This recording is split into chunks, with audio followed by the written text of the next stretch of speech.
Ghee versus butter, which is healthier? When it comes to baking, few ingredients make cookies as ooey-gooey soft as butter. Back up, what is ghee, you ask? It's a form of clarified butter that's simmered at a low boil so the water content and milk solids evaporate, used in Indian cooking for centuries.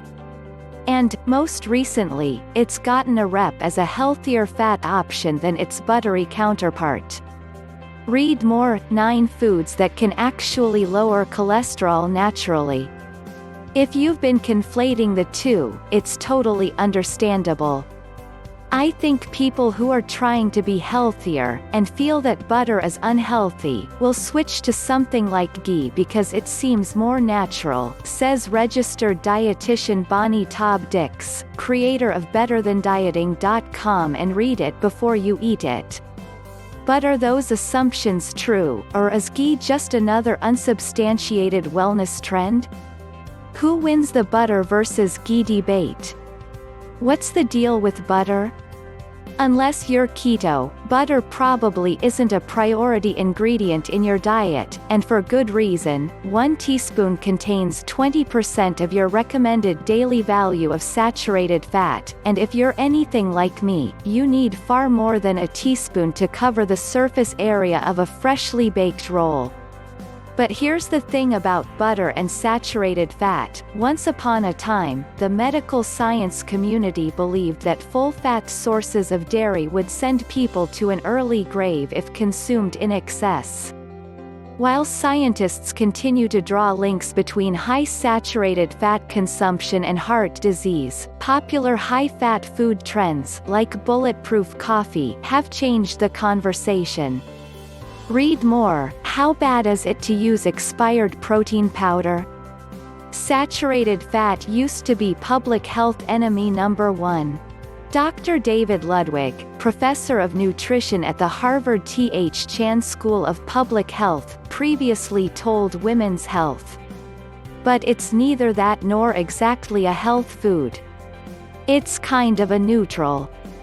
So while, yes, it's probably smart to consume butter in moderation, you don't need to be terrified of the spread. Here are butter's nutritional properties for 1 teaspoon. Calories: 36 protein, 0.04 grams fat, 4.1 grams saturated fat, 2.5 grams carbohydrates, 0 grams fiber, 0 grams sugar, 0 grams sodium, 1 milligram vitamin O, 125 IU. What's the deal with ghee? Given that ghee plays a role in many Ayurvedic therapies like massage, rash and burn treatments, many people automatically assume it must be a superfood. I wish. But, like butter, 100% of ghee's calories come from fat. It's made of 99 to 99.5% pure butter oil, so most of its dairy has been removed. Even so, it is not vegan. I repeat, it is not vegan. It still may contain trace amounts of casein and lactose, which might also cause sensitivity in certain individuals with a dairy or lactose intolerance, according to Taub-Dix. But if you do have a severe allergy, you're better off sticking to an ingredient like coconut or avocado oil. Read more, can your body tell the difference between natural and added sugar? As far as nutrients go, ghee offers vitamin A and E, as does butter, FYI, plus it contains conjugated linoleic acid, CLA, which may protect against colorectal and breast cancers. It also contains butyrate, a fatty acid that may aid digestion. But, like butter, ghee has a high level of saturated fat, and is often attributed as one of the causes behind India's growing rates of coronary artery disease, as one study from the Journal of Research in Ayurveda posits. So, we're back to square one. It's both not great and also not bad for you. Don't worry, I'm frustrated, too. Here are ghee's nutritional properties for 1 teaspoon. Calories: 45 protein, 0 grams fat, 5 grams saturated fat, 3 grams carbohydrates, 0 grams fiber, 0 grams sugar, 0 grams sodium, 0 milligrams vitamin A, 200 IU. Which is healthier?